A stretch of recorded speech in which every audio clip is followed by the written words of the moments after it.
Good evening and welcome. I'm David Lee of the English department, and tonight is the third event of the Collins Distinguished Speakers Series, an occasional forum devoted to the exploration of modernity, ethnicity, and globality in the cultivation of a democratic public. In the previous years, we've featured National Book Award winner Ha Jing, Pulitzer-winning novelist Junot Diaz, and today we have the good fortune of having Professor Chomsky of MIT, who is a fellow of the American Academy of Arts and Sciences and the National Academy of Science. Chomsky's reputation and social impact so exceed those aforementioned honor-granting institutions, and so evident in the size and enthusiasm of today's audience, both here and elsewhere, for the simultaneous broadcast on campus, that my introduction tonight appears almost unnecessary. I beg your indulgence, therefore, with an anecdotal account of my personal acquaintance with the man in question. My first encounter with Chomsky was in the harsh Pennsylvania winter of 1986 in an evening seminar on transformational grammar.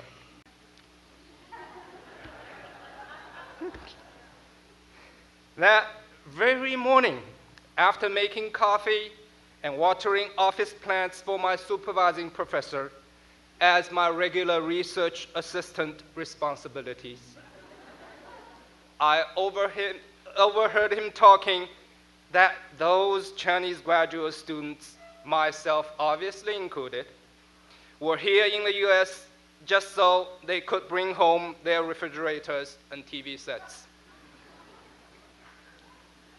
It was hard for me to reconcile Chomsky's theory of a universal grammar corresponding to the innate capacity of the human brain with the reality of having a professor whose pedagogical conduct seems nothing but an utter betrayal of Chomsky's philosophy.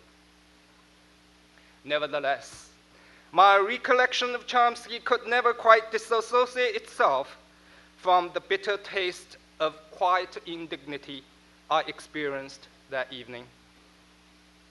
For reasons that had little to do with Professor Chomsky, I abandoned the linguistics for literature before I realized pretty soon that to be an authentic intellectual, you could not possibly escape his sphere of influence.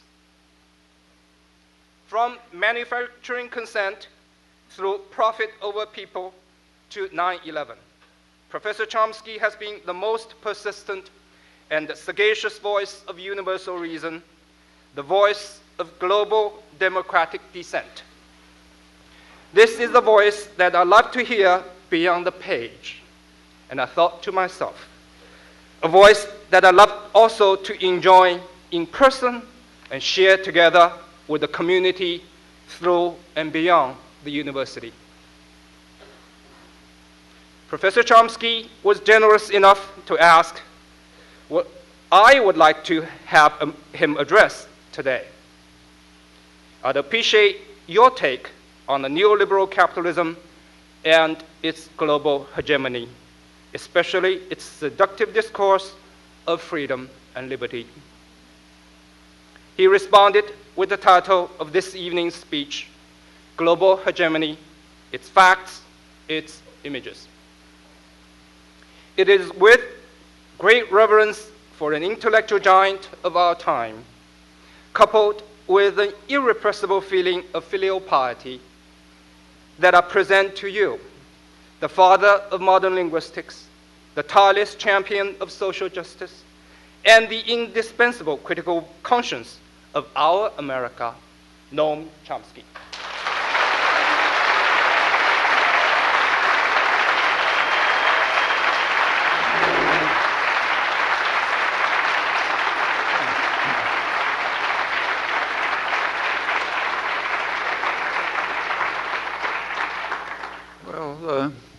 I had what I thought was a pretty good talk prepared, but there's only one problem.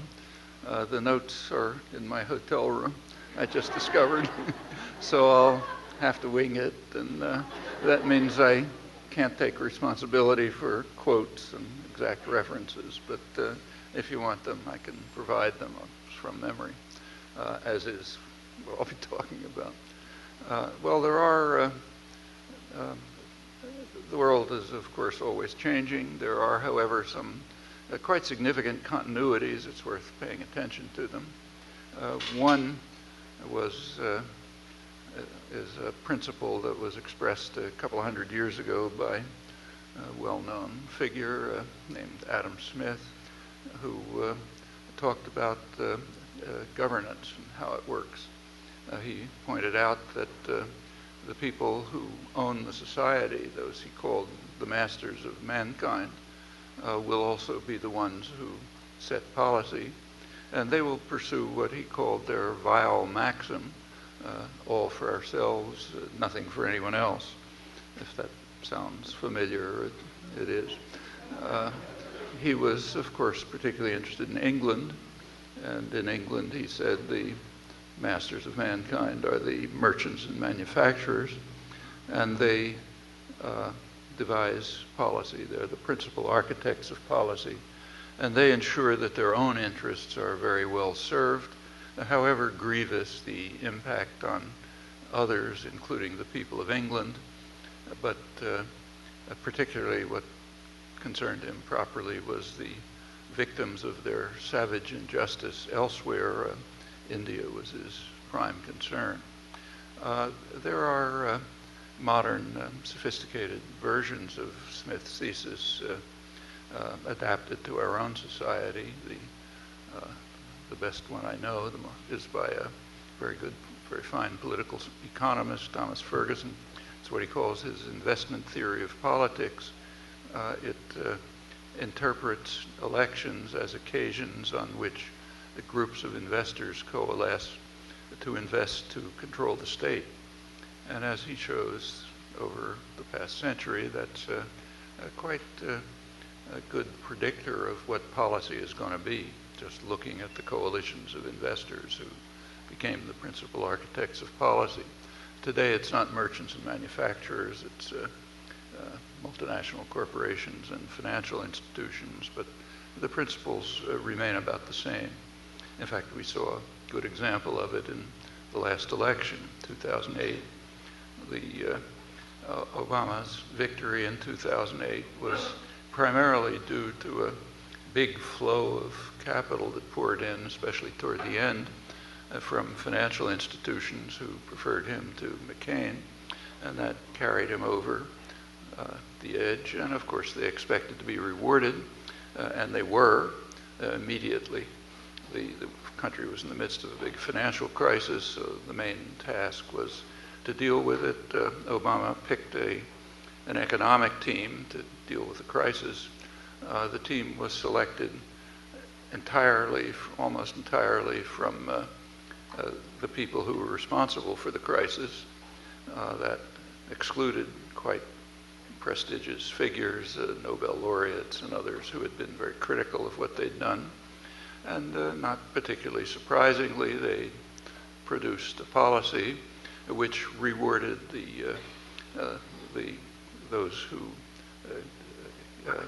were responsible for the crisis, often with criminal acts, and left everyone else in the dust. Actually, there was an interesting review of this a couple of days ago, which maybe you saw, by Neil Barofsky, who was the special investigator for the bailout. And he points out that the legislation behind the bailout was actually a compromise. The banks who were responsible for the crisis would be bailed out by the taxpayer, of course in violation of capitalist principles, but that doesn't bother anyone. But the victims, the people who were their victims, would get some kind of compensation. Well, he pointed out, now it's a couple of years later, we can see what happens. Half the compromise was carried out. The implementation responded to the people who have a voice, the masters of mankind, and they were billed out royally. They're now the biggest ones are richer and bigger than before, poised to set off the next crisis, which is almost inevitable. Meanwhile, the other half of the bargain was eliminated. Foreclosures continue to mount. They're going even higher. On those notes back in my hotel room, I have some of the numbers, but they're pretty telling. And that's the way democratic politics works in a society with high concentration of wealth and power. This concentration is not a law of nature. It's not due to economic principles or history or whatever.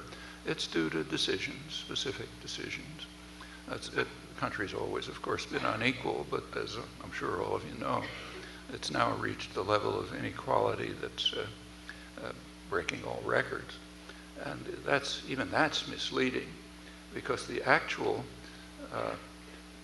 primary cause of the inequality is in such a small sector of the population that it isn't even picked up by census figures.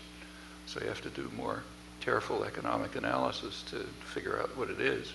It's basically the top 1/10 of 1% of the population, which has become spectacularly wealthy in recent years. The rest is bad enough, but that's what's tilting the balance kind of off the scale. And as in accord with Smith's Maxim, they are, the greater their economic power, the greater their political power, and they use it to accelerate the vicious cycle that has been set off. It was set off in its current form back in the early 1970s. That's the major change in world affairs since Second World War. There was an economic system, international economic system established by the victors in the war, the United States and Britain, John Maynard Keynes for Britain, Harry Dexter White for the United States, so-called Bretton Woods system, which laid the basis for several decades of unparalleled growth over a long period. Economists sometimes call it the golden age of state capital. They call it capitalism, state capitalism, big state component in it. No financial crises. New Deal, the regulatory apparatus was still in place. The growth period was also egalitarian. The lowest quintile did about as well as the highest quintile. And that continued up until the 70s, the early 1970s. There was a significant shift. That compact, the Bretton Woods system, was based on regulation of finance, regulation of capital. So currencies were set pretty well fixed in a small band. Hence no speculation on currencies. Governments had the right to control capital flows, which they did. All of that was dismantled in the early 1970s and had a very big effect.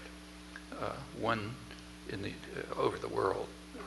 One in the United States, the effect was, and in fact elsewhere, a very sharp increase in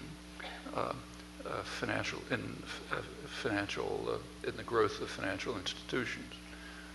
Back at that time, they were essentially doing what they're supposed to do in a state capitalist economy. Like a bank is supposed to take unused capital, like your bank account, and transmit it to some productive purpose. And pretty much that's what banks were doing. Now it's totally different. Starting in the early 70s, they moved towards more and more exotic financial manipulations, which have nothing to do with the productive economy, and in fact probably harm it, but do make plenty of money.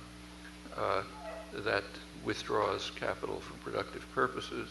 But it reached such a point that right before the last crash, financial institutions literally had about 40% of corporate profits. By now, after the crash, now they're picking up again, and pretty soon it'll be the same or more. As I say, they have no known social function other than making money for people who play around with investments and short-term capital flows and so on. Meanwhile, and that set off this vicious cycle, increasing concentration of capital.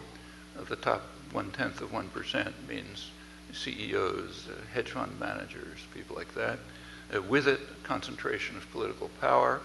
That concentration of political power is then used to escalate the cycle by all sorts of legislative means. For example, tax policy.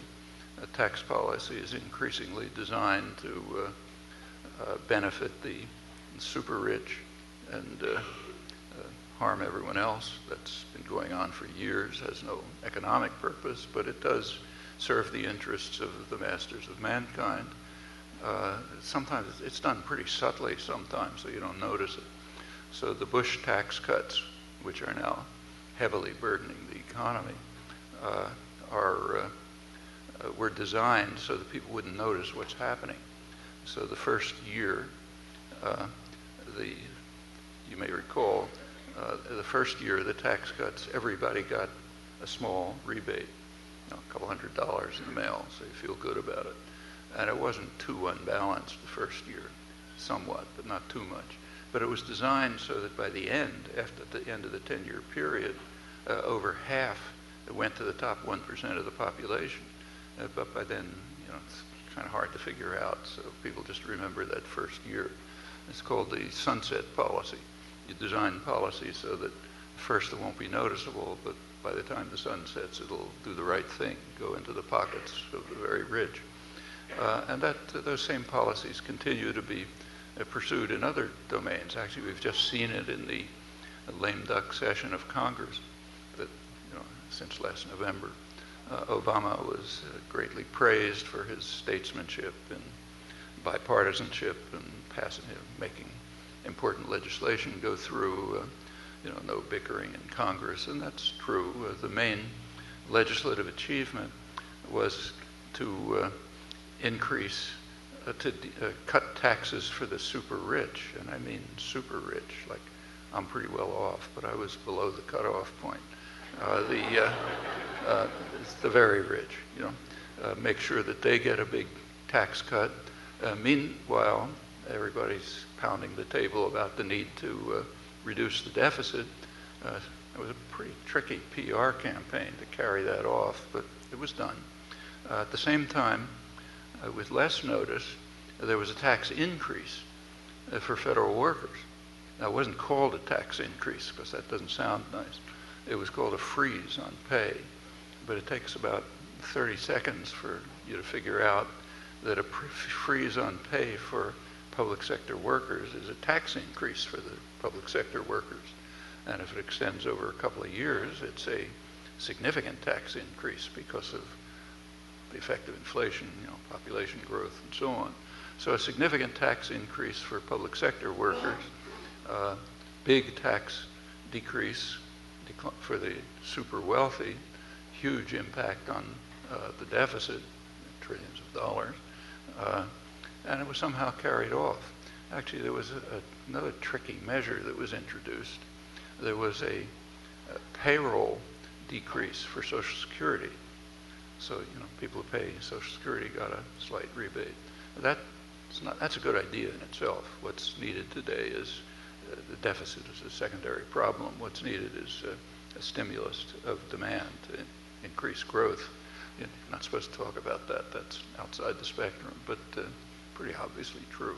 So a payroll decrease in Social Security makes good sense, but it's a Trojan horse. Take a look at the way it was designed. It was designed to run out just before the 2012 election. Both parties understand that with the 2012 election coming on, nobody's going to call for a tax increase.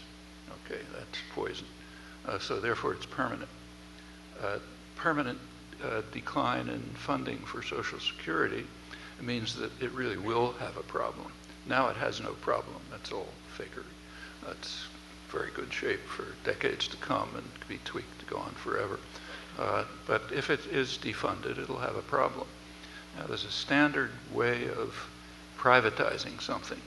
Like when Margaret Thatcher wanted to privatize the British railroads, the technique was defund them.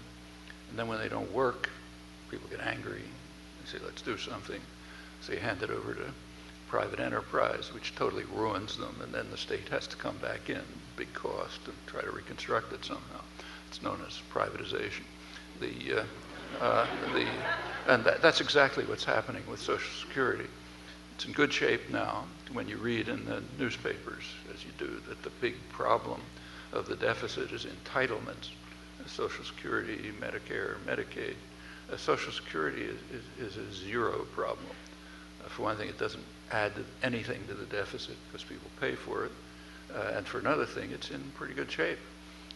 Certainly, well, the last of the famous baby boomers will be gone before there's any problem in it. That's why there's a big payroll tax increase 30 years ago to ensure that. But if it's defunded, it'll be a problem. Then there'll be pressure to privatize it. That's a huge bonanza for the financial institutions. It'll put trillions of dollars into their hands, which they can then use to make a ton of money with risky investments, which are therefore very profitable. And when it tanks, as it will, when the economy tanks, there's a technique. You pick up your copies of Milton Friedman and Hayek and Ayn Rand, and you run to the nanny state that you've nurtured, and you make sure that they bail you out. That's really existing capitalism. And it means that the scam can go on. The name for it is too big to fail. And as one commentator put it, also too big to jail, because a lot of this is purely criminal. Borofsky points out that credit agencies are now taking into account and assigning rankings on the assumption that the system's going to crash and that the taxpayer will come in and bail them out. That's what we call capitalism. Market principles for the poor, but not for me, please. That's traditional. I'll come back to it in a minute. But that's what's being done with Social Security. It's also being done with public education. It's being defunded, so it doesn't work. And when it doesn't work, people get angry, and then they want to do something about it, and then the propaganda starts pouring in about teachers with their huge pensions and so on and so forth. And so people get angry at teachers, not at Goldman Sachs, which just announced quietly $17.5 billion of compensation for the executives who created the crisis, special $12.5 million bonus for the CEO, and tripling of his base salary. You don't get angry at them. What you do is get angry at the teachers, the firefighters, and all these people who are milking us and so on.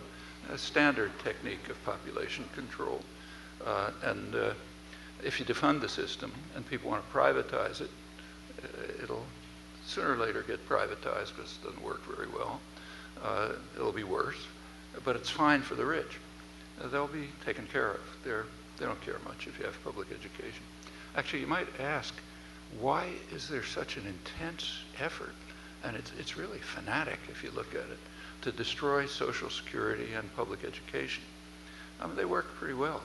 Social Security has like a tiny fraction of the administrative costs of privatized systems. Basically none. All the money comes right back to the people who pay the taxes. And it's of no value to rich people, like Pete Peterson, the multi-billionaire who's pressing the campaign. He points out constantly, look, I don't care about it, which is quite true. He wouldn't notice it. It's not even a rounding error. But a lot of people live on it, especially after they've lost all their assets. There's just been a loss of $8 trillion of capital that people mistakenly put into housing. The economists in the Federal Reserve were, for ideological reasons, I'll come back to it, didn't notice that there's a huge housing bubble. It had nothing to do with any economic fundamentals. it was completely dissociated from from rents, which it should be connected to. And it was totally off the chart of 100 years of records of how housing pretty much correlated with economic growth. Here it shot up. It wasn't noticed because of a religious doctrine. That's a religious doctrine called the efficient market hypothesis. That's what Joseph Stiglitz, 15 years ago, Nobel laureate, called the religion that markets know best. And if you're a firm believer in the religion, it'll take care of itself. So you don't have to notice it. And when it crashes, you say, I'm sorry, folks, but now it's up to the taxpayer to bail you out, government insurance policy, and the game goes on, gets worse next time. In the one of the parts of the vicious cycle that's underway is the change in other legislation. So starting from the 70s, primarily the Reagan years and on, it goes right through Clinton, and of course with Bush, the regulatory apparatus was dismantled. And the barrier, New Deal barrier between commercial and investment banks was broken. That's when the financial crises began. There weren't any in the 50s and the 60s when the New Deal system was in place. But they started under Reagan. Reagan left office with the worst financial crisis since the Great Depression, savings and loan. The country was a little less in the grip of this fanaticism then, so there were many convictions, felony convictions for those criminal acts, I think about 1,000. And that, of course, brought up lots of information, but not this time. This time, the guys who carry out the crimes do it with impunity. They're too big to fail, and they're too big to jail, so you don't investigate them. Again, this is all policy. There were other policy decisions that aren't too visible, like changing the rules on corporate governance, which essentially permit CEOs to pick the boards that set their salaries, or to give them stock options or something else that isn't noticeable. Well, all of these things mount up. They're designed to extend the vicious cycle. It's exactly what they do. And we now have a situation, there's something else that's happening too. Several things, I might as well add those. Meanwhile, in relation to this, to the financialization of the economy, there's the rate of profit in manufacturing was in fact declining. So you can make more money by financial manipulations than by producing. And it became increasingly easy to set to offshore production. That's what's called neoliberalism. What it is it's sometimes called free trade. It has nothing whatsoever to do with free trade. It's a system which is highly protectionist for the powerful. So huge grants for, you look at the World Trade Organization rules, guarantees for monopoly pricing rights for publicly funded institutions like the pharmaceutical institutions, protection for professionals, no competition for them. But you set working people in competition with one another all over the world. There's obvious effects. It means that worldwide, in fact, there's a decrease in the share of income by working people. It's strikingly true in the United States. During the period of this vast increase in wealth for a tiny sector, wages, real incomes for majority of the population have stagnated. People get by with higher working hours, in fact, by now higher than Europe and even Japan. Debt, which can't go on forever, and asset inflation. That is the hope that your investment in things like your home will carry you over, except that that's all paper money. It's rammed down people's throats with cheating, delusions. It's like nothing new about this. This is the 1920s all over again. I mean, my father, for example, a poor immigrant, was deluded into buying property in Florida. There was a big real estate boom. It ended up being somewhere in the Atlantic Ocean. That's not much different from the subprime mortgage scams that are going on today. But those who are responsible do it with impunity under the real laws of capitalism. We're being set up for the next and even worse crisis. The major banks, investment firms are richer than before. They're sitting on tons of cash. Corporate profits are sky high. There's a problem in the economy of limited demand. There isn't enough, people are too poor to purchase. There's no consumer demand, not much investment. There's an answer to that. The government can increase demand, stimulate it. That's how we got out of the Great Depression. That's how other countries get out of depressions. We've done it too. But that's not what the masters of mankind want. They want a focus on the deficit and the debt. One of the disadvantages of not having notes is I got off track. I was going to ask the question, why, so let me go back to that. Why, if this is disjointed, blame it on my notes up there. It was better organized than the original. But why the desperate effort to destroy Social Security and public education? It can't be because they're not working. They both work extremely well. We had a great public education system here, from the schools up to higher education, all being dismantled. So I don't know what the story is here, but in a majority of the states in the country, tuition now pays more of the cost of universities, state universities, than the state does. In California, which is, had the greatest public education system in the world, next year, for the first time, tuition is going to be more than half the funding. Tuition is going sky high. It's like private universities, and probably the main California universities, Berkeley and UCLA, probably they'll be privatized. They're almost privatized already with the scale of tuition and so on, and the rest of the system will decline. For the rich, it's fine. It doesn't affect them. Kids are going to go to private universities anyway. For the state's economy, it's going to be a serious danger. The economy relies on and has grown thanks to an educated population.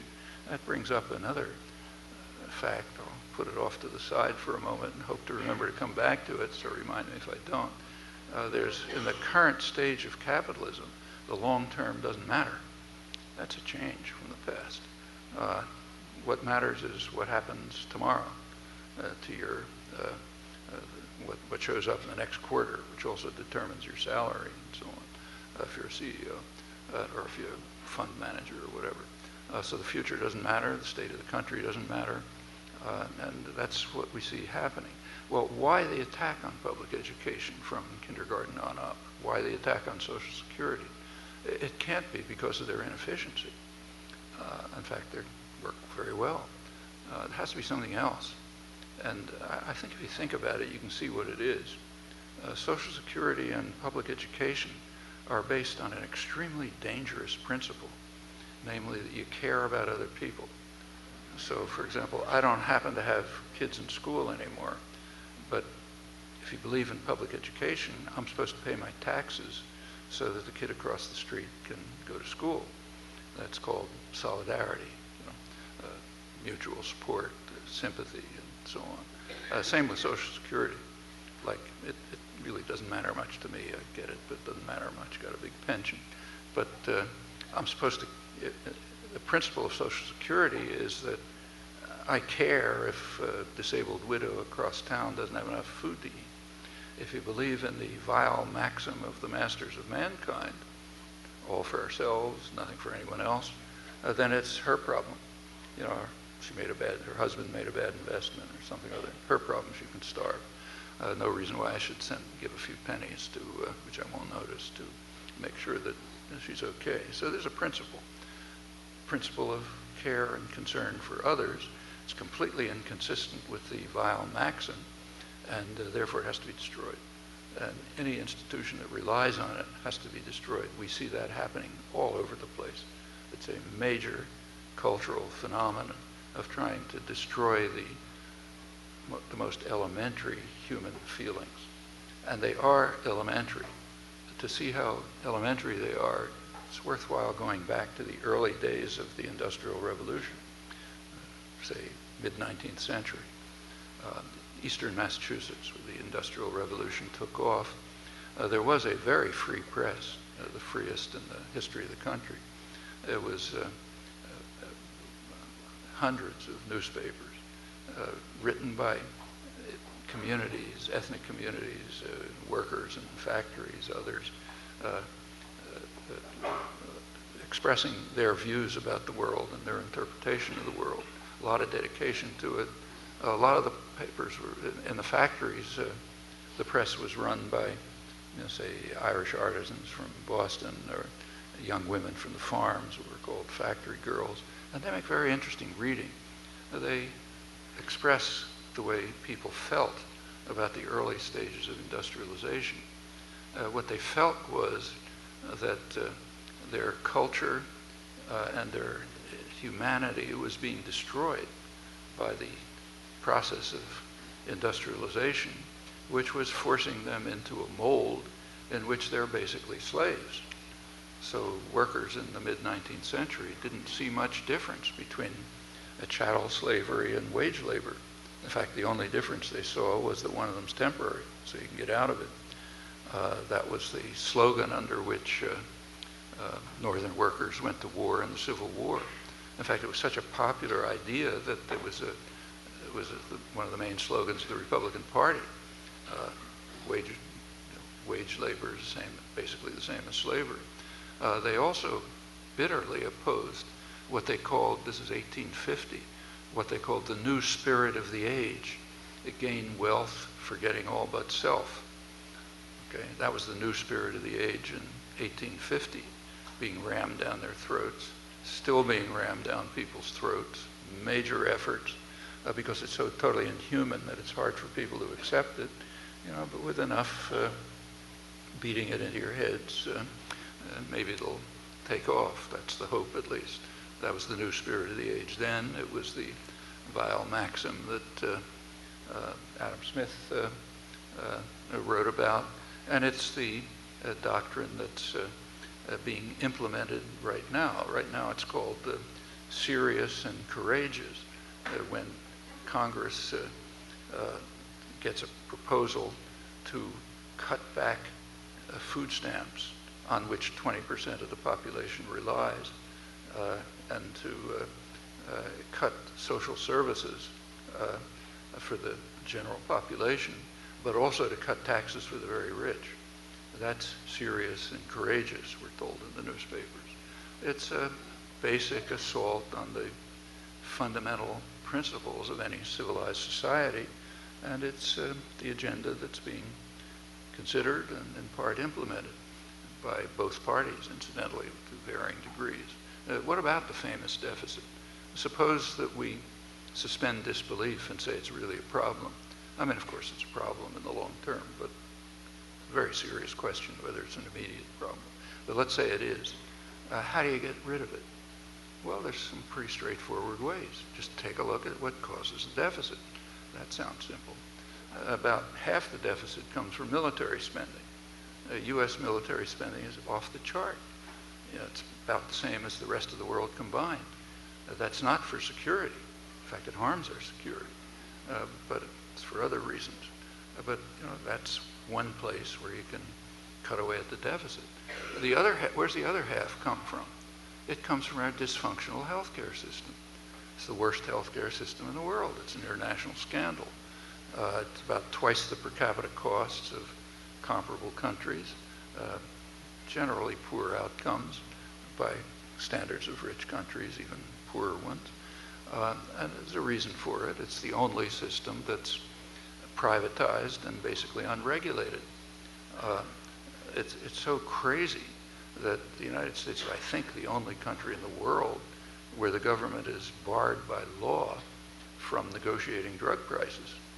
So like the Pentagon can negotiate prices for paper clips, but the government can't negotiate drug prices, with a single exception, the Veterans Administration.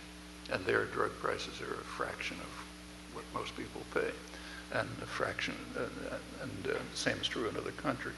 So, in fact, if you take a look at the costs of the massively inefficient privatized healthcare system, what you discover is that, I'll give you the sources if you like, that if we had the same kind of system as other industrial countries, not exactly a utopian ideal, we would have no deficit.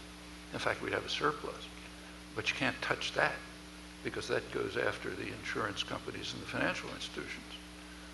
That's untouchable. They're the masters of mankind.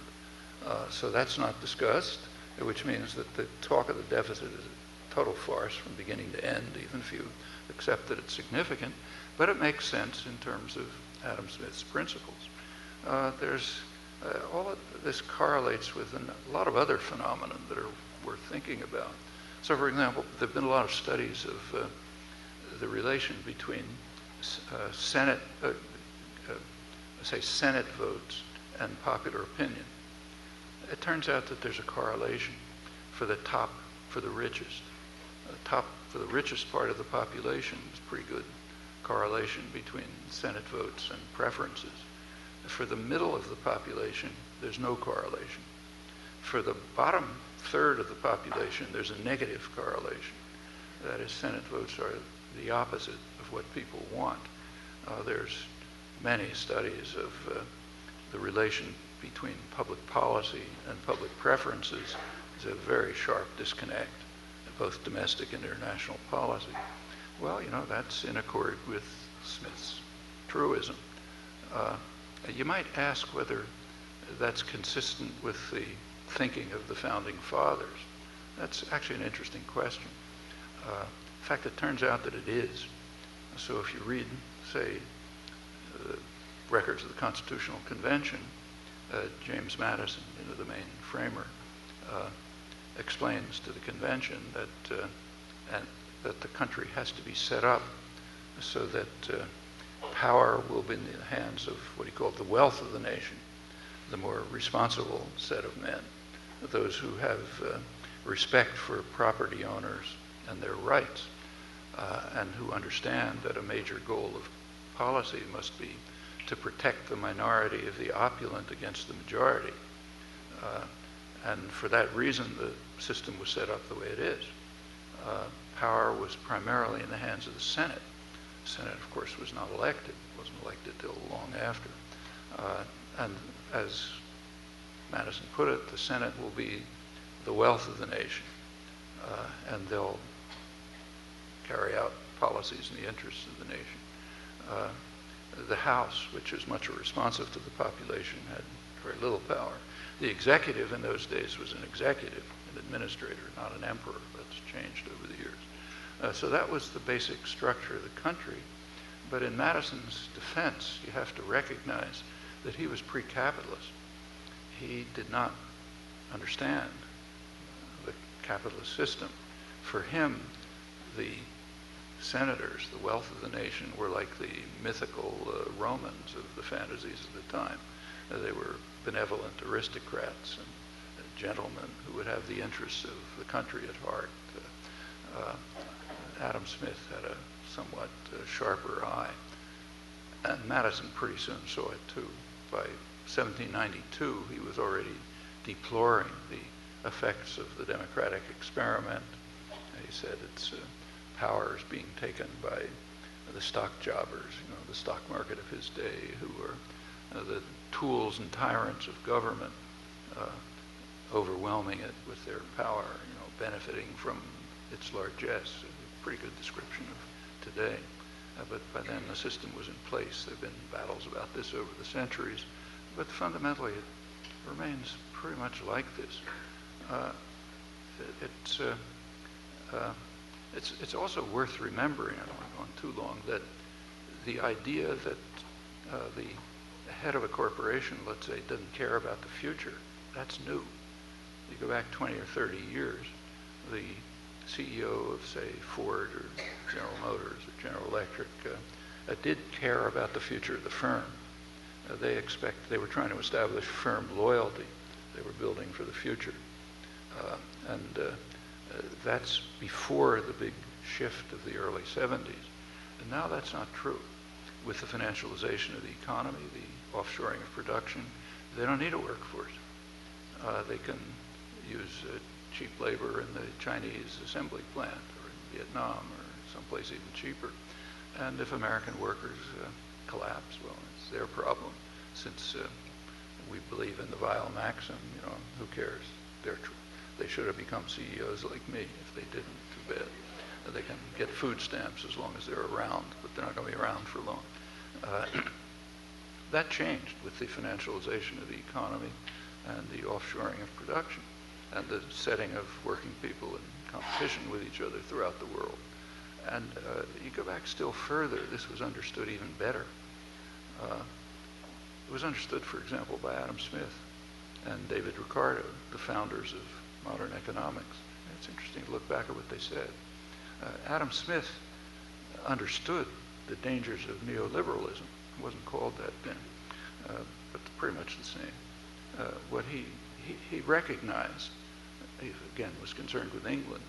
He wrote that if in England the merchants and manufacturers, the masters of mankind in his day, if they decided to invest abroad and to purchase from abroad, they would profit, but England would decline. However, he said he doesn't think this is going to happen because the merchants and manufacturers will be influenced by what's called a home bias. They'll be concerned with the welfare of their own country, and they'd prefer to invest at home and buy at home. And therefore, he said, as if by an invisible hand, England will be saved the ravages of what we now call neoliberalism. That passage in Wealth of Nations is pretty hard to miss. It's the only occurrence of the famous phrase invisible hand in the whole book. It's not what you're taught in school. So the one occurrence is a critical attack on basically what's now called neoliberalism, the hope that it won't apply to England. Ricardo said exactly the same thing. He recognized that his famous principle of comparative advantage, it wouldn't work if British, he was of course also concerned with England, if English investors chose to do everything somewhere else, not mix it. But he said he hoped that they wouldn't do this. He didn't use the phrase invisible hand, but he said they'll be influenced by a home bias, and therefore England will be spared market ravages. And then he says he hopes this is a feeling that will remain, that won't disappear. Well, the instincts of the classical economists were quite good. The predictions are another matter. There's more to say about this. I don't want to go on going on too long, so I'll stop. Let me just say something else about elections, which is obviously one's coming up, so it's pretty crucial. The 2008 election was essentially bought by financial institutions. They got their rewards. The rest of the population, got a blow to the solar plexus, but that's in accord with Smith's maxim. And what about the next election? Well, the next election is, I should say, you probably know this, but if you don't, I'll say it, that the masters understand exactly what's going on. So after the 2008 election, Obama won a prize from the advertising industry, public relations industry. They give an annual award for the best marketing campaign of the year. And Obama won the award in 2008. He beat out Apple Computer. And if you look at the business press, the business executives were euphoric. They said we've been marketing candidates like toothpaste ever since Reagan, and this is the best we've ever done. It's going to change the atmosphere in corporate boardrooms. It was incredible. What happens in 2012?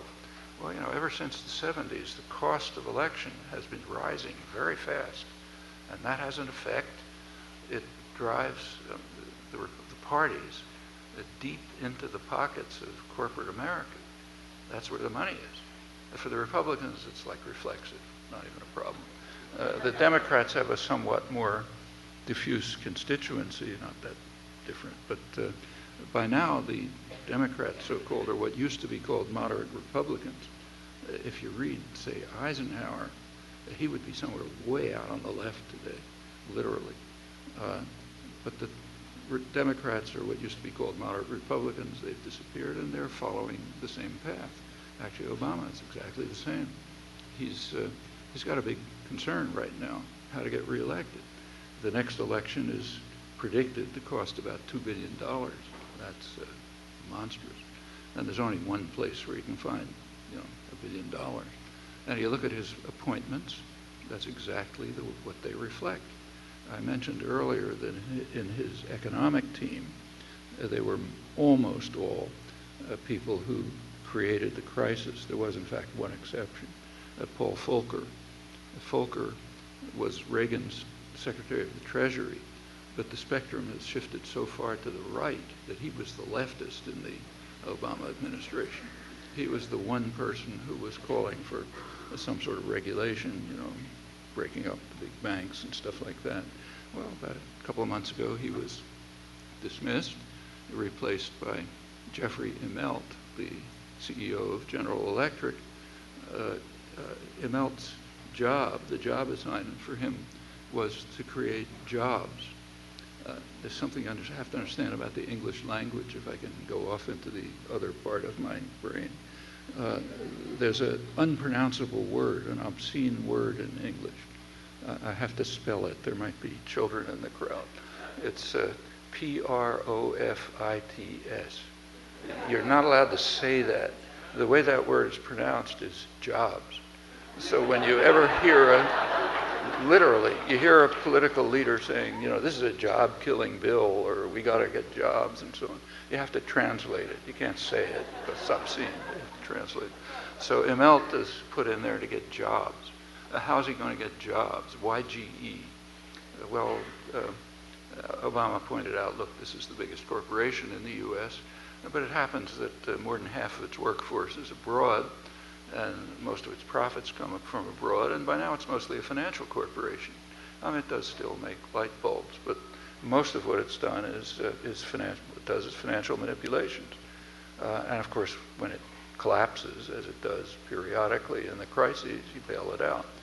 So that's where we're going to get the jobs, not from Volcker, the residue of the left-wing Reagan administration, which we now have to dispense with.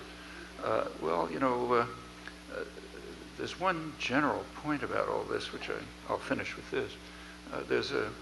If you studied and took an economics course, you learned that there's a couple of things you learn. One thing you learn is that markets, which are a marvelous thing, are based on informed consumers making rational choices. Most of you have, say, looked at a television program, I guess, and you've seen ads.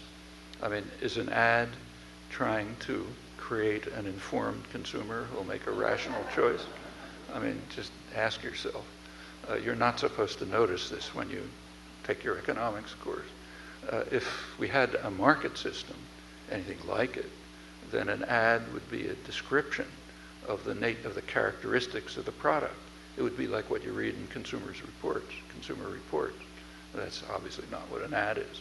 It's trying to delude you into making an irrational choice based on lack of information.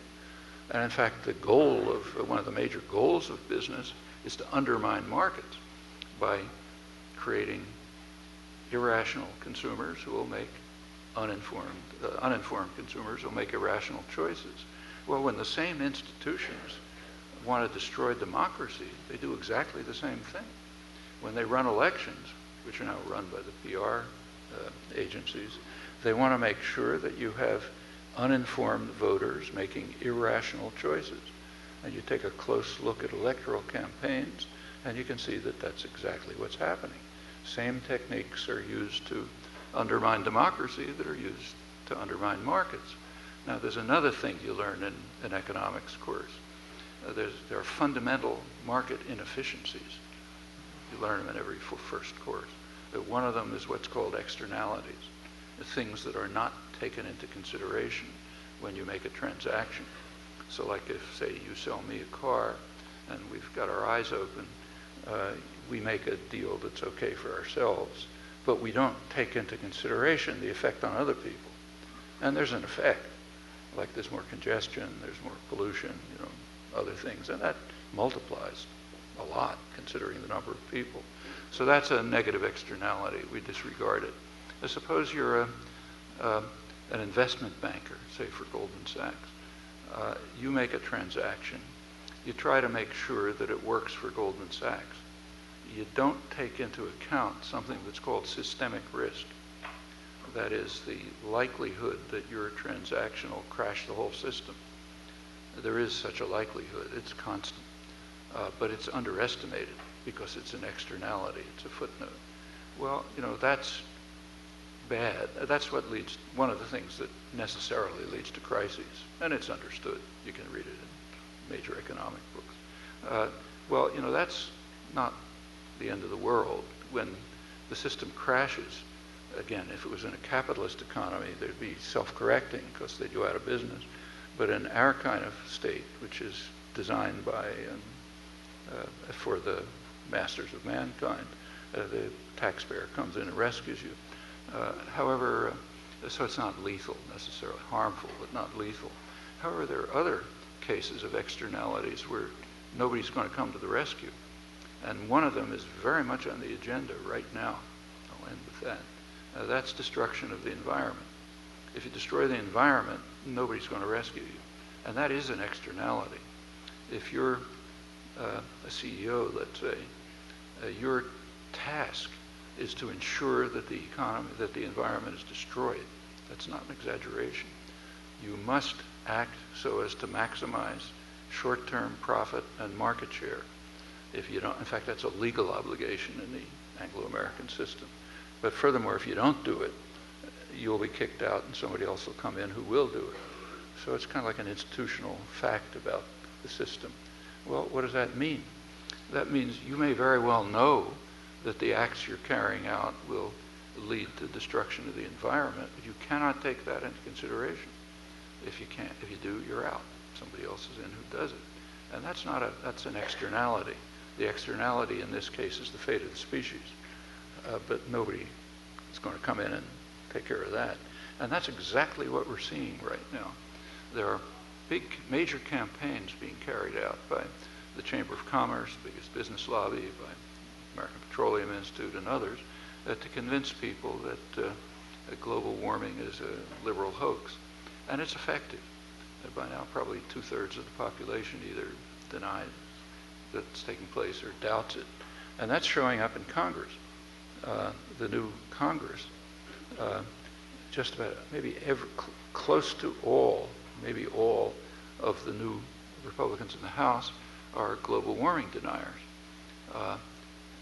What worse still, a lot of them are true believers, like the head of one of the House committees on the environment has informed the world that it can't be a problem, global warming, because God promised Noah that there wouldn't be another flood.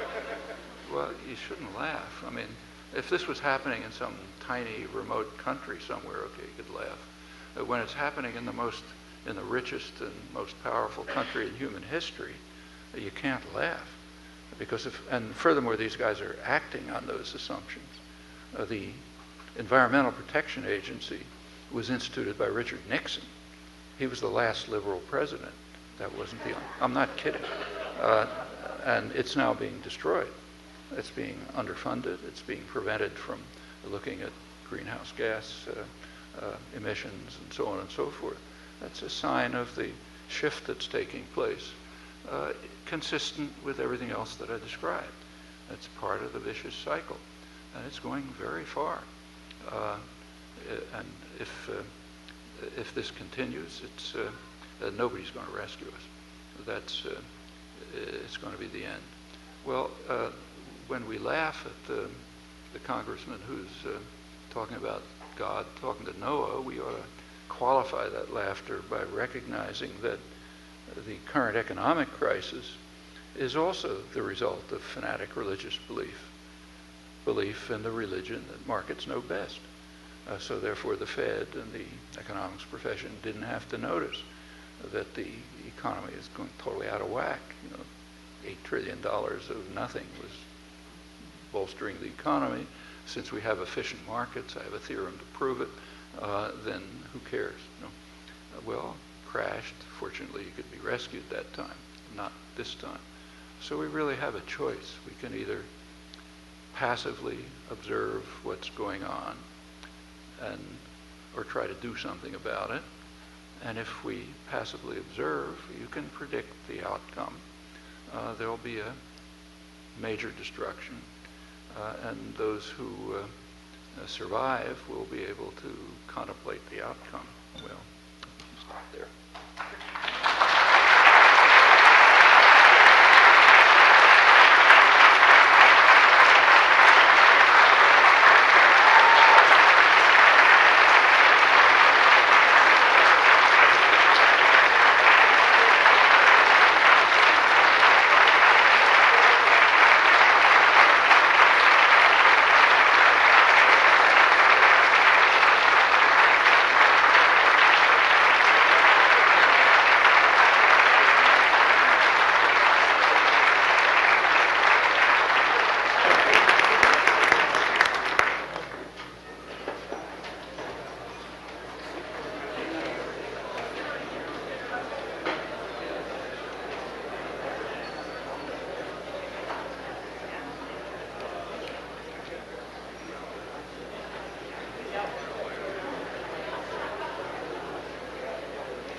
So Professor Chomsky would be happy to take questions. And I just want to remind you guys that please phrase your question precisely and restrict your commentary to a minimum so we can make best use of his answers.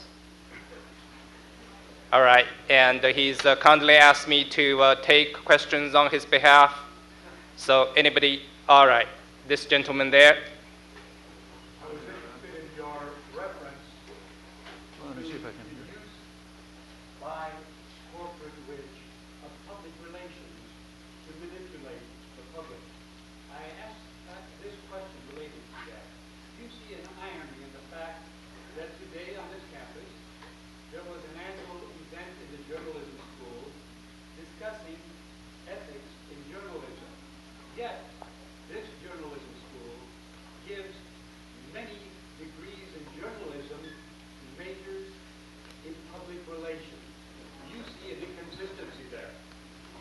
Well, you know, business ethics is a little bit like the famous jokes about military music. You know? It's, I mean, it's something inconsistent about it, not just public relations, but business is based on principles, not you know, laws of nature again, but in our system, Adam Smith was right. Business leaders must pursue the vile maxim of the masters of mankind, all for myself and nothing for anyone else. There are qualifications. For example, in the public pressures can impose qualifications. That's what the New Deal regulations were. But if you dismantle the external effects and you just let the market reign, of course with the qualification that the taxpayer will bail you out when it crashes, we'll put that aside. If you let that happen, then you can't, the question of ethics doesn't arise. You simply have to follow those rules. If the CEO of some corporation decides, let's say, to plan for the future, to put, suppose, let's imagine that we have, say, 3 car companies, say GM, Ford, we'll eliminate the foreign ones for simplicity. Suppose the CEO of one of them decides to plan for to put resources into planning for better cars in the future. Okay, his competitors won't. They'll put them into selling cars today, which means that he'll be out of business. So he has to act for the short-term gain. Now that's been sharply escalated in the modern phase of state capitalism, when you don't care about the future at all. You only care about the bottom line in the next quarter. Then you just have to do these things. So ethical issues just don't arise. I mean, there are some, like, don't cheat too openly or something like that. But if you just live by the rules, I mean, it's just out of the world of, it's out of the domain of ethical adjustment. Actually, I was once asked to give a talk to Journalism Association, Midwest Association of Journalists. They wanted me to talk on ethics in journalism. I told them, you don't want me to talk about this, but I told them, look, what I'm going to say is, there's only one problem, tell the truth about important things. But that's not what they want. They didn't believe me, so they invited me anyway, and I told them that. And they were pretty upset because what they wanted to hear was a discussion about big problems, like, suppose a journalist comes into somebody's office and sees a letter on the table and happens to be able to read what it says. Is the journalist allowed to cite it? That's a big ethical problem. Telling the truth about what's important, that's not our business. So that's not an ethical problem. That's pretty much the same. So I don't know what goes on in the school here, but that's the basic problem, I think. And the same is true of public relations. I mean, its goal is to manipulate and control. And it's very straight and open about that. You just take a look at the major PR manuals, way back. Where did the public relations industry come from? It's kind of interesting to look at its origins. It developed in the freest countries in the world, in England and the United States, roughly a century ago. And it developed for a very simple reason. Enough rights had been won by popular activism so that it was getting harder to control people by force. And that was understood. The British Conservative Party understood it. The progressives here understood it. You can't control people by force anymore. You have to control them. So you have to turn to some other means. And the other means were called engineering consent. That's the slogan of the guru of the modern public relations industry, Edward Bernays, who's incidentally not a right-winger. He was a Wilson, Roosevelt, Kennedy liberal, highly admired by Cambridge liberal elite. You have to engineer consent out of the goodness of your heart, because it's a fact, necessary fact, that only a small sector of the population, what he called the intelligent minority, everyone who writes these things is included in that. So the intelligent minority are the only people who know what's good for the country. It's Madison, The educated minority, we're the noble Roman senators. We know what's good for the country. The rabble out there don't understand. If we let them have a voice, everything will go wrong. This was the position of the progressives.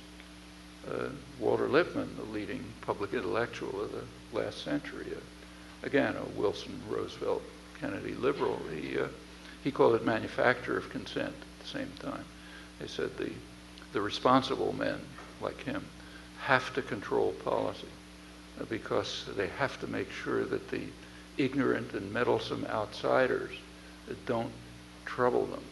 As he put it, we have to be free, we responsible men have to be free of the trampling and the roar of the bewildered herd. That's all you folks out there. And how do we do this? Well, we used to be able to control them by force. We can't do that anymore. Have to control their attitudes and beliefs for their own good. It's always for their own good because we understand how things are done. The fact of the matter is they're just the tools of the masters of mankind, but that they can't perceive or admit. But so we have to do it for their own good, and out of that comes the public relations industry. How can you even raise questions of ethics? It begins with, it's based on premises so outlandish that you just can't talk about it. It's like asking, how could the Kremlin be more ethical under Stalin? Well, I suppose maybe they shouldn't steal from each other or something, but that's not the question. All right, next here. Professor Chomsky, thank you so much for coming to Eugene. We're really proud to have you here. My question has to do with the structural crisis of capital and the role of agency. So to clarify that, when we're organizing our society around the principles of capitalism, can these types of structural inequalities that you point out in your talk be reformed away? Or are there innate contradictions internal to capitalism that perpetuate these inequalities, such as the drive for unlimited accumulation? If this is the case, what should we be doing to fight against this for a society that is based on human need and not on free market greed? And if you could put that in the context of Wisconsin, the Arab world, that would be fantastic. Well, the first thing we should do is recognize reality. We don't live under capitalism. We do not have free markets. Maybe they'd be a good, it kind of reminds me of a famous quote attributed to Gandhi, rightly or wrongly. He's supposed to have been asked once what he thought about Western civilization. And he was supposed to have said maybe it would be a good idea, you know. But that's the same with free markets. We don't have them. The business of the powerful would never permit them. I mean, I've given a bunch of examples, but there are many more. Actually, here's an interesting case, which if I had time I would have talked about, but I'll mention it since you bring it up. Right now, there's a very interesting interaction between two countries that are quite different in development, the United States and Egypt. In Egypt, there are, and that's the answer to your question about what we should do, what they're doing in Tahrir Square. In Egypt, there's a major popular struggle going on to try to gain rights that everyone should have that are blocked by the US-backed dictatorships. At the very same moment, fortuitously, there were major demonstrations in Madison, Wisconsin, to try to protect rights that were won over a long struggle and are being lost and taken away. So the trajectories are intersecting but going in opposite directions. Egypt towards democracy, here against democracy. Well, it happens not to be the first time. The victors like to throw history into the trash can. Okay, the victims remember it, and we should follow their example. This is not the first time that Egypt and the United States were in similar situations and going in opposite directions. And the first time has a lot to say about your question. The first time was in the early 19th century. Both Egypt and the United States were sort of poised on the edge of an industrial revolution. And they were in pretty comparable situations. Both had rich agriculture. Both had a lot of cotton, which was, you know, the oil of the early industrial revolution. There's a difference. The United States, in order to get cotton, had to exterminate the indigenous population and bring in slaves. Egypt didn't have to do that, but other than that, they both had it.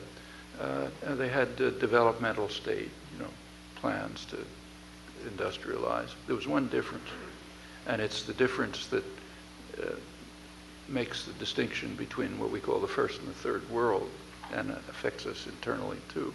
The United States had gained its independence. Egypt hadn't. The United States was therefore free to totally ignore the laws of sound economics, like free markets.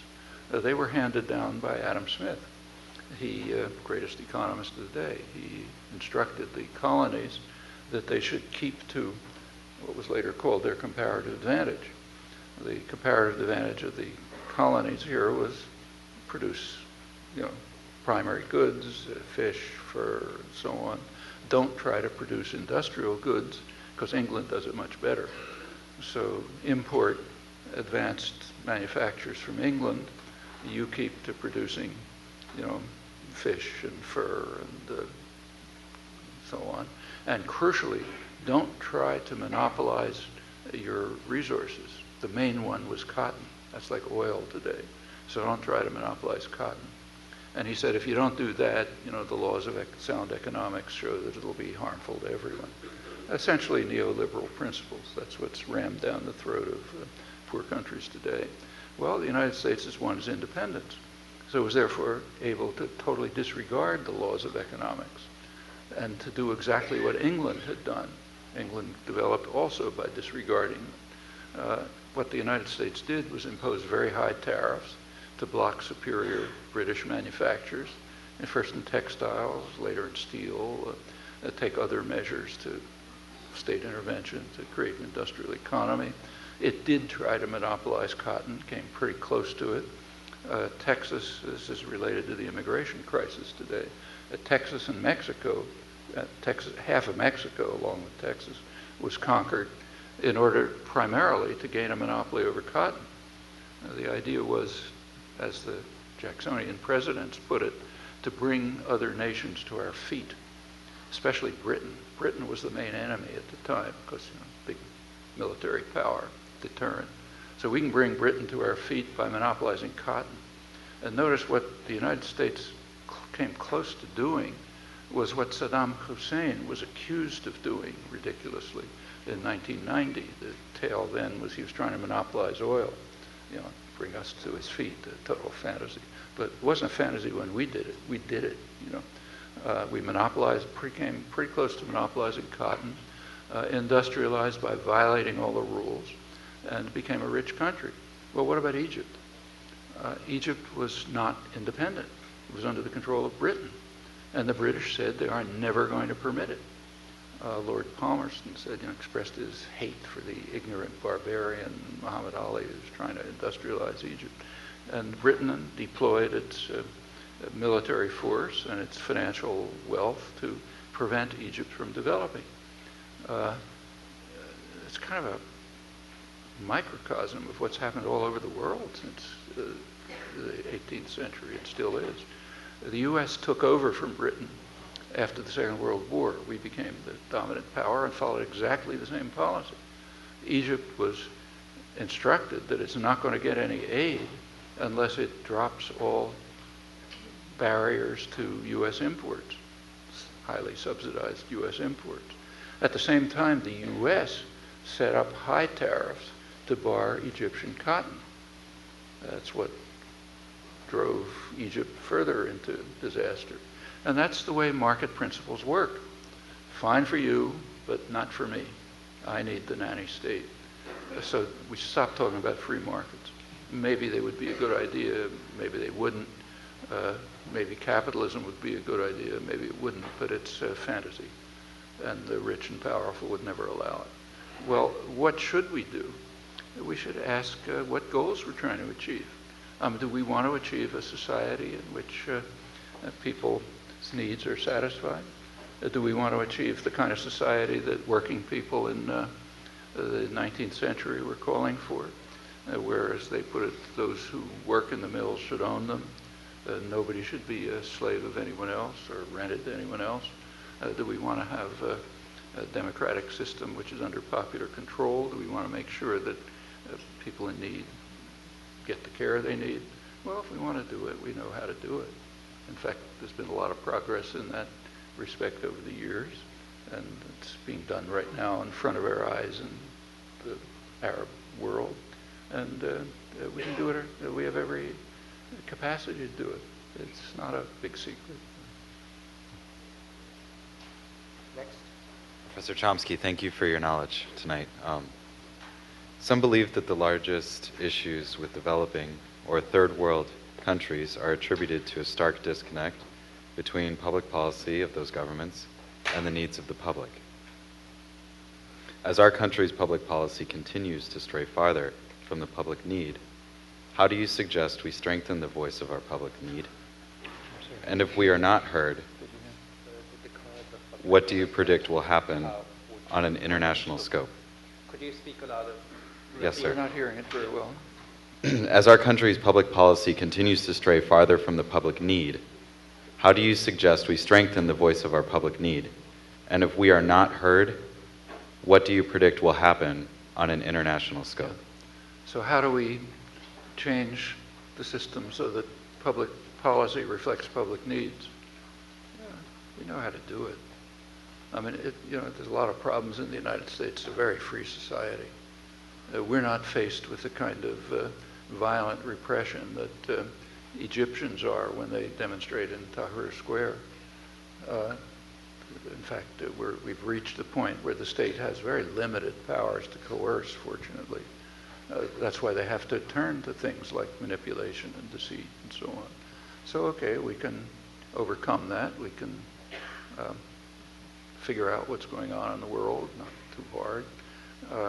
It's not quantum physics. We can work with others to educate them. We can organize politically in other ways. We can carry out activities ranging from civil disobedience to electoral politics to, educational activities to organization.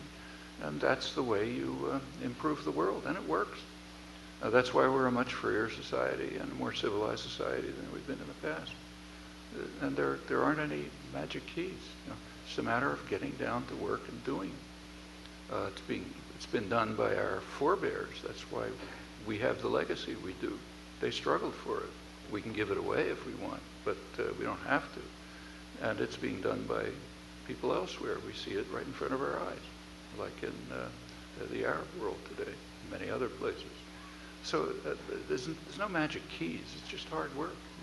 And it's the kind of work we do easily, not like in the past.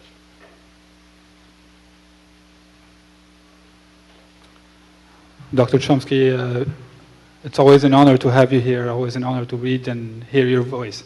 You may remember me, Mohammed, I interviewed you exactly 5 years ago. Could you step back a little from the mic? I think it'll be easier to hear. Oh. Yeah. I interviewed you 5 years ago, always an honor.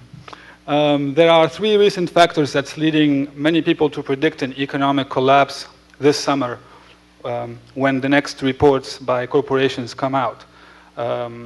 One is the debt ceiling. We're reaching the debt ceiling again, but this time raising it would mean America can't even afford to pay the interest on the debt. Number 2, last week, the World Bank rated the American economy as unstable for the first time in the history of the dollar, and is already publishing articles about starting a new world currency. And the last factor I want to mention today is in today's global economy, where Japan is a third. Could you please finish your question? Yeah. We're running out of time. Okay, so 20 seconds. What is the question? The question is, do you think a global economic collapse may happen before the next election, and what would be the repercussions on America and maybe how to prevent it? Thanks. Yeah, nobody knows. I mean, there's going to be another fiscal crisis. That's almost certain. That's why Borofsky and others pointed out what they did. The exact timing, we don't know. There could be a crisis soon. It could be delayed. There are a lot of ways of patching up the system to stretch it out. But it's not worth speculating about, frankly. What we should be doing is doing something about it. And that can be done. Like, we don't have to accept the situation in which Goldman Sachs is giving massive, I just pick them because they're just the most important, everyone else is the same, giving themselves huge compensations and for having tanked the economy, and at the same time watch Congress cut back everything that's needed for the population to survive. We don't have to agree to that. We can refuse. In that case, the economy can turn to stability. I mean, I already mentioned what we can do to deal with the deficit. It's very straightforward. Anybody really, first of all, again, it's a question, serious question, which you should ask yourself whether that's a priority. There are plenty of very good economists, like, say, Stiglitz, Nobel laureate, who think, and I think they're right, that it's not a priority. You can grow yourself out of a deficit. The important thing is the huge joblessness. I mean, joblessness today is at the level of the Great Depression for most people, really. You count in the number of people who've fallen out of the workforce because they've given up, it's like the Great Depression. That's pretty serious. First of all, it's a terrible human tragedy for the people, but even from a strictly economic point of view, it means productive resources are not being used, okay? Human beings are productive resources, and there's plenty of capital around there, and they're not being used. So I think the priority shouldn't be the deficit. But if we want to pay attention to the deficit, we know exactly how to deal with it. One thing to do is to cut back the bloated military system, but much more important is to institute a health system of a kind that is not utopian. It's the kind they have in every other industrial country. That's not pie in the sky, and that would wipe out the deficit. And the same is true on other issues. We don't have to, it's just pointless to sit around and speculate about when the next collapse is going to be. I mean, this stage is being set for it. What's important is to do something about it, and we can. You know. Thank you.